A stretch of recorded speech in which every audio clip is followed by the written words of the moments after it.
Bismillahirrahmanirrahim. Assalamu alaikum dear students. Hope you are fine. I am your teacher Ms. Hina Naz. Today we shall study science of class 7, lecture number 7 from chapter number 1, and the name of chapter is Human Organ System. The topic that we are going to discuss today is comparing breathing and burning. You can find this topic on page number 10. Plus we also study disorders of respiratory system. Okay students, let's start. Breathing का process होता है हमारे पास सांस लेने का अमल, ठीक है, और बर्निंग हम कहते हैं जलने के अमल को, ठीक है। तो पहले हम इन दोनों प्रोसेस में देख लेंगे similarities. During both processes energy is release from a fuel, ठीक है। दोनों ही प्रोसेस में, चाहे हम ब्रीथिंग का प्रोसेस ले रहे हैं चाहे हम बर्निंग का प्रोसेस ले रहे हैं, दोनों में ही एनर्जी प्रोड्यूस होती है, ठीक है।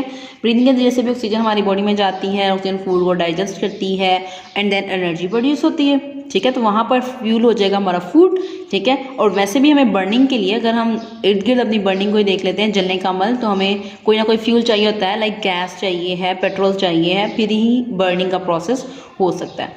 Both processes use oxygen and release carbon dioxide, ठीक है। चाहे ब्रीथिंग का प्रोसेस है उसमें भी ऑक्सीजन जो है वो इस्तेमाल होती है और कार्बन डाइऑक्साइड प्रोड्यूस होती है। और अगर हम जलने का अमल लेते हैं, बर्निंग का प्रोसेस लेते हैं, तो उसके अंदर भी हवा से ऑक्सीजन ली जाती है एंड कार्बन डाइऑक्साइड जो है वो रिलीज़ की जाती है, ठीक है। तो दोनों में ये सिमिलैरिटी है कि एनर्जी रिलीज़ होती है और ऑक्सीजन इस्तेमाल होती है और कार्बन डाइऑक्साइड रिलीज़ होती है, ठीक है। अब हम आ जाते हैं इनके डिफरेंसेस पर। डिफरेंसेस क्या है हमारे पास? Main difference between the two processes the rate at which they release energy. सबसे बड़ा फर्क ये है, एनर्जी तो दोनों ही रिलीज करते हैं, लेकिन इनमें से एक जो है वो एनर्जी ज़्यादा रिलीज करता है और दूसरा निस्बतन स्लो एनर्जी रिलीज करता है, ठीक हो गया। तो दोनों में डिफरेंस एनर्जी को रिलीज करने का जो रेट है, ठीक है, कि कितनी मिकदार में कितनी स्पीड के साथ जो है वो एनर्जी रिलीज की जा रही है। During breathing release of energy is slow than burning. तो ब्रीथिंग के अंदर एनर्जी जो है वो स्लोली रिलीज होती है, जबकि बर्निंग के अंदर एनर्जी का रिलीज करने का जो प्रोसेस है वो बहुत ही फास्ट होता है। ब्रीथिंग का जो प्रोसेस है उसके रेट को हम कंट्रोल कर सकते हैं, लाइक जैसे हम बहुत ही एक्सरसाइज कर रहे हो, हार्ड एक्सरसाइज, तो हमारी ब्रीथिंग का प्रोसेस थोड़ा सा तेज़ हो जाता है, ठीक है ना। तो इसको तो हम कंट्रोल कर सकते हैं, लेकिन बर्निंग के प्रोसेस को, उसके रेट को हम कंट्रोल नहीं कर सकते। तो यहाँ तक हमारा था हमारे पास बर्निंग और ब्रीथिंग का डिफरेंस, ये कंप्लीट हो गया। अब हम अपना नेक्स्ट टॉपिक जो है वो स्टार्ट करते हैं। Common diseases of respiratory system, ठीक है। रेस्पिरेटरी सिस्टम यानी कि अम्ल तनफ्फुस में जब भी कोई वो ठीक वर्क नहीं कर रहा, तो कौन कौन सी डिजीजेज हैं जो हो सकती हैं? कॉमन कोल्ड हो सकती है। कॉमन कोल्ड हम फ्लू को कहते हैं, इन्फ्लुएंजा जुकाम हो गया, निमोनिया, ठीक है, निमोनिया को निमोनिया ही कहते हैं, ट्यूबरक्लोसिस जिसे हम टीबी भी कहते हैं, ठीक है। और लास्ट में हमारे पास है लंग कैंसर, यानी कि फेफड़ों का कैंसर भी हो जाता है रेस्पिरेटरी सिस्टम में, ये डिसऑर्डर भी पाया जाता है। अब बारी बारी जो है वो इन के फंक्शन जो है वो डिस्कस करेंगे। सबसे पहले हमारे पास कॉमन कोल्ड है। कॉमन कोल्ड क्या होता है? कॉमन कोल्ड सबसे ही आम पाई जाने वाली बीमारी है, ठीक है। जब रेस्पिरेटरी सिस्टम ठीक से वर्क नहीं कर रहा तो कॉमन कोल्ड जो है वो कॉमन डिजीज है। इसमें the virus can be separate from person to person by coughing, sneezing and touching. इसके जो हमारे पास जो कॉमन कोल्ड का वायरस है, ठीक है, जो फ्लू का हमारे पास वायरस है, वो बहुत जल्दी फैल जाता है, ठीक है। जब भी जिस पर्सन को भी कॉमन कोल्ड का इशू है, अगर वो खांसता है तब भी, कफ कहते हैं खांसी को, ठीक है, खांसी करने से भी उसके ये जो जर्म्स हैं, जो वायरस है, वो हवा में चले जाते हैं, ठीक है, और फैलने का खदशा होता है। उसके बाद उसकी छींक से भी जो वायरस के हमारे पास जो छींकने से भी जो ड्रॉपलेट्स बाहर आते हैं वाटर के, उसमें हमारे पास ये वायरस मौजूद होता है, ठीक है।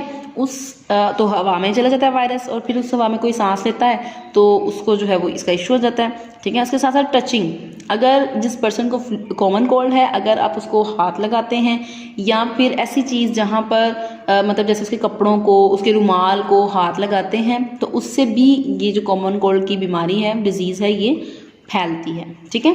तो कॉमन कोल्ड फैलने से मज़ीद बढ़ जाता है, because it's a viral disease, ठीक है, वायरस से फैलने वाली बीमारी इसलिए। अच्छा जी, अब यहाँ पे हमारे पास आ जाते हैं सिम्टम्स। सिम्टम्स क्या है इसके? कॉमन कोल्ड के सिम्टम्स क्या है? सोर थ्रोट, इसको कहते हैं हम सोजिश हो जाना, गले में सोजिश को कहते हैं, ठीक है। कफ खांसी आती है, रनिंग नोज बहुत ज़्यादा नाक बहना शुरू कर देता है, स्नीजिंग, ठीक है, छींकें वगैरह आती हैं, हेडेक सर में दर्द होती है, और फीवर बुखार भी महसूस होता है जब हमें कॉमन कोल्ड की डिजीज़ हो। ट्रीटमेंट क्या है हमारे पास? ट्रीटमेंट ये है, नो प्रॉपर मेडिसिन, ठीक है, इसका कोई ख़ास मेडिसिन नहीं है इसके लिए सिर्फ हमारे पास कुछ एहतियाती तदाबीर हैं वो करनी पड़ती हैं, तो ये ऑटोमेटिकली आहिस्ता आहिस्ता खुद ही ठीक हो जाता है। गेट लॉट्स ऑफ रेस्ट, आराम करें, drink plenty of water, liquid जो हैं, लिक्विड में आप जूसेस वगैरह भी है, पानी भी है, आप वो ले सकते हैं। लेकिन if symptoms persist consult your doctor, अगर ये जो वजूहात हैं, सिम्टम्स जो हैं, ये अगर आपको लग रहा है इलामात बरकरार हैं और अफाका नहीं हो रहा है, तो फिर आपको अपने डॉक्टर के पास जाना चाहिए। अदरवाइज़ क्योंकि इसकी कोई ख़ास मेडिसिन नहीं है, तो इसलिए आप डॉक्टर के पास जाने का इसका कोई मतलब फ़ायदा नहीं होगा आपको, ठीक है। सिर्फ आप ये प्रिवेंटिव मेजर्स जो हैं वो उनको आप अगर फॉलो करते हैं तो हम इस डिजीज़ से बच सकते हैं। स्टूडेंट्स, नेक्स्ट हमारे पास जो रेस्पिरेटरी डिसऑर्डर है वो है निमोनिया, ठीक है। ये कैसे होता है? Infection that effect the lungs, असल में ये इन्फेक्शन है जो हमारे लंग्स और फेफड़ों को इफेक्ट कर देता है, फेफड़ों पर असर डाल देता है, ठीक है। अब उसकी एक्सप्लेनेशन करती हूँ कि होता क्या है इसके अंदर। The lungs are made up of small air sacs called alveoli, ठीक है। ये हमने अपनी क्लासेस में पीछे प्रीवियस क्लासेस में पढ़ा। एल्वेलाई क्या है? एल्वेलाई हमारे पास जो लंग्स में छोटी छोटी सी एंड पे ब्रोंक्यूल्स होती हैं, वो उनमें छोटी छोटी सी डिवीजन होती हैं जिन्हें हम एयर सैक्स भी कहते हैं, थैलियाँ कहते हैं, उन्हें हम एल्वेलाई बोलते हैं, ठीक है। एल्वेलाई के अंदर हवा भरी होती है, which are filled with air, जो एयर लंग्स में जाती है, ठीक है, वो हमारे पास इन्हीं सैक्स में, इन्हीं एल्वेलाई के अंदर भरती है, ठीक है। उसके बाद क्या होता है? उसके बाद when a person has pneumonia the alveoli are filled with pus which make breathing painful, ठीक है। उसके बाद अगर किसी शख्स को निमोनिया हो जाता है, अगर किसी शख्स को निमोनिया हो जाता है तो फिर उसकी जो एयर सैक्स हैं उनके अंदर हमारे पास पस भर जाती है। पस हम कहते हैं रेशे को, और उस रेशा भरने की वजह से सांस लेने में दुश्वारी होती है, सांस लेने में पेन महसूस होती है पेशेंट को, तो जिसकी वजह से हमारे पास पेशेंट जो है उसको निमोनिया हो जाता है।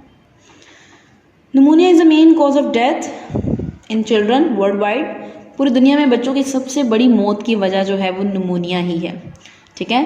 जो न्यू बॉर्न्स होते हैं, जो जिनकी पैदाइश हुए कुछ माह ही होते हैं, उनको जल्दी निमोनिया हो जाता है, ठीक है। तो इस वजह से पूरी दुनिया में बच्चे जो हैं जल्दी मरते हैं निमोनिया की वजह से। नेक्स्ट हमारे पास सिम्टम्स हैं निमोनिया के। कौन कौन से सिम्टम्स हैं? अलामात हम कहते हैं सिम्टम्स को, ये हम पहले डिस्कस कर चुके हैं। कफ, खांसी आना, फीवर, बुखार हो जाना, रैपिड ब्रीथिंग, सांस बहुत जल्दी जल्दी में आना, ठीक है, जैसे सांस चढ़ जाता है, जब आप तेज़ तेज़ एक्सरसाइज करते हैं तो आपको सांस चढ़ जाता है ना, तो इस तरह से रैपिड ब्रीथिंग। इसके अलावा वीजिंग साउंड, वीजिंग साउंड होता है सीटी की आवाज़, ठीक है। जब भी निमोनिया आता है तो फिर हमारे पास ये वीजिंग साउंड जो है वो प्रोड्यूस होने शुरू हो जाता है। इसके अलावा चेस्ट पेन, सीने में दर्द महसूस होता है, ठीक है। इसके अलावा लॉस ऑफ एपेटाइट, भूख जो है वो ख़त्म हो जाती है, भूख मर जाती है बिल्कुल ही इस बीमारी में।